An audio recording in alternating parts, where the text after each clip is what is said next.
એટલા માટે એણે આ ક્રેમિટ PBW નામની જે કપાસમાં આવતી ગુલાબી ઈયળની ટ્યુબ વાપરવાની શરૂઆત કરેલી છે. તો આ રીતની ખેડૂત મિત્રો ટ્યુબ આવે છે ક્રેમિટ PBW નામની. તમે જોઈ શકો છો 125 ગ્રામની ટ્યુબ આવે છે અને 1 એકરમાં આને વાપરવાની હોય છે. તો શરૂઆત કરો વિજયભાઈ. તો આ રીતના ખેડૂત મિત્રો ટ્યુબનું ટપકું મૂકવાનું હોય છે.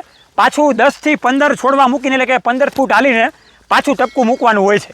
હા, તો અહીંયા મૂકી દો વિજયભાઈ. હવે તો આ રીતના ખેડૂત મિત્રો ઉપરનો જે ટોચનો ભાગ હોય મેન ત્યાં મગના દાણા જેટલું ટપકું આખું મૂકવાનું હોય છે.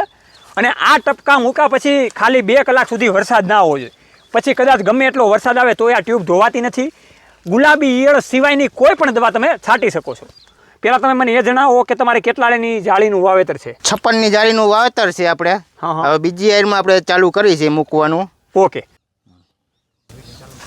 હવે પાછું આપણે અહીંથી આગળ ચાલીએ.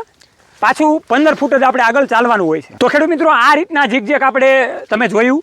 સામે આપણે પહેલી લાઈનમાં જે ટપકું મૂકેલું હતું ત્યાંથી પછી વચ્ચે અહીંયા જે અંતર હતું એની વચ્ચે આપણે ટપકું મૂકેલું હતું અને બીજું ટપકું પાછું 15 ફૂટે આપણે મૂકેલું હતું. તો આ રીતના ઝીકઝેક સિસ્ટમમાં તમે ટપકા પણ મૂકી શકો છો.